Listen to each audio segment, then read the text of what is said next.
Comment allez-vous, les amis? J'espère que tout le monde est en bonne santé et toujours sous la protection d'Allah. Aujourd'hui, nous allons avoir une conversation décontractée mais pleine de sagesse sur un sujet intéressant, la taille des prophètes. Peut-être que certains d'entre nous se sont déjà demandé quelle était la stature du prophète Adam ou du prophète Moïse. Le prophète Mohammed, que la paix et les bénédictions d'Allah soient sur lui, était-il grand? Eh bien, ces histoires ne nous étonnent pas seulement, mais nous enseignent également de nombreuses leçons précieuses. Commençons notre voyage du prophète Adam au prophète Mohammed, que la paix et les bénédictions d'Allah soient sur lui. Le prophète Adam. Nous commençons par le prophète Adam, le premier être humain qu'Allah a créé. En ce qui concerne sa taille, le prophète Adam était vraiment extraordinaire. Dans un hadith rapporté par l'imam Bukhari, le messager d'Allah, que la paix et les bénédictions d'Allah soient sur lui, a mentionné que la taille du prophète Adam était de 60 coudées, ce qui, si nous calculons, représente environ 27,5 mètres. Imaginez, aussi grand qu'un immeuble de 7 étages. Subhanallah, le premier homme était si parfait, grand et fort. Cependant, après le prophète Adam, la taille humaine a commencé à diminuer lentement. Les savants expliquent que cela fait partie du décret d'Allah, peut-être pour que les humains puissent mieux s'adapter à leurs environnements et époques respectifs. Mais une chose est sûre, le prophète Adam est la preuve de la grandeur d'Allah en tant que créateur. Le prophète Noé. Passons maintenant au prophète Noé. Les amis, vous devez savoir que Noé est connu comme un prophète très patient. Imaginez, il a prêché pendant 950 ans face à son peuple têtu. Eh bien, qu'en est-il de sa taille?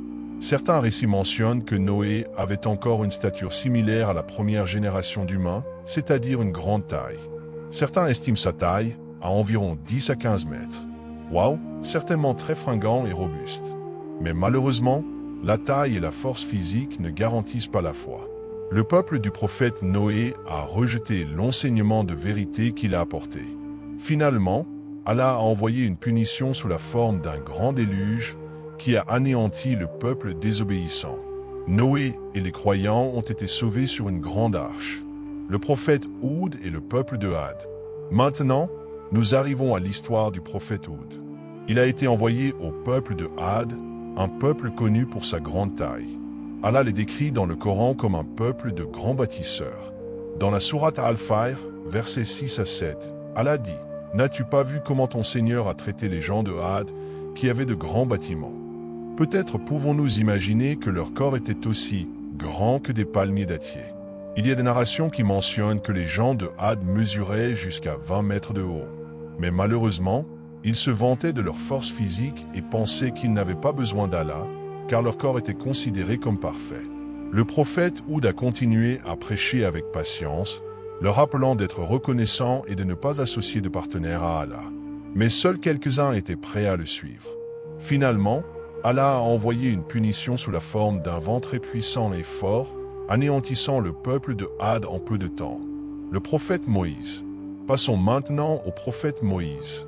Les amis, vous devez savoir que le prophète Moïse était l'un des prophètes les plus forts physiquement et mentalement. Dans un récit, le prophète Moïse est décrit comme ayant une taille bien supérieure à la moyenne humaine de son époque, environ 6 à 7 pieds, soit environ 2 mètres. La force physique du prophète Moïse ne fait aucun doute. Une preuve est lorsqu'il a frappé un Égyptien qui avait fait du tort aux enfants d'Israël, l'homme est mort immédiatement. Mais le prophète Moïse était une figure humble.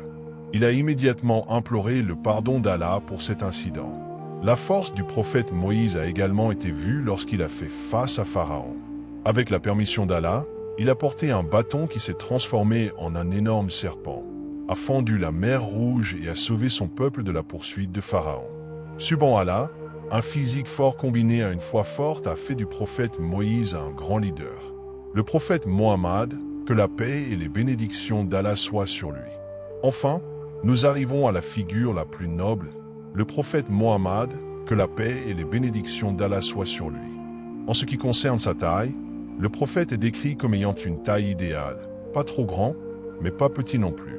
Les compagnons ont dit que le prophète semblait plus grand que quiconque se tenant à côté de lui. Sa taille est estimée à environ 175 cm, avec un corps bien construit et proportionné. Rasulullah, que la paix et les bénédictions d'Allah soient sur lui, avait une posture qui le faisait toujours se démarquer. Bien que physiquement, il puisse y avoir des personnes plus grandes, ce qui est plus spécial chez le prophète, ce n'est pas seulement sa taille, mais son caractère. C'était une figure douce et patiente qui aimait beaucoup son peuple. En fait, le prophète, que la paix et les bénédictions d'Allah soient sur lui, a dit un jour « Mes frères me manquent », faisant référence à nous, les gens qui ne l'avons jamais rencontré.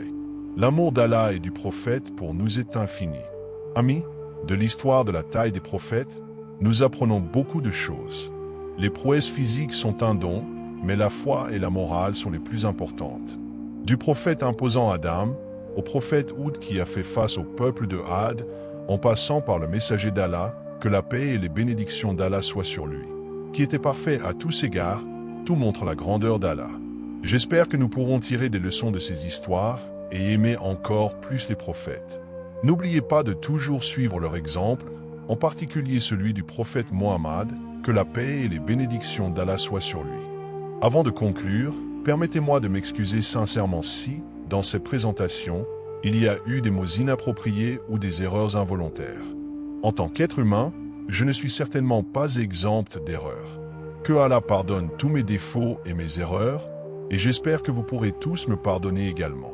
Mon espoir est que ce qui a été transmis aujourd'hui puisse devenir une connaissance bénéfique et nous rapprocher du plaisir d'Allah.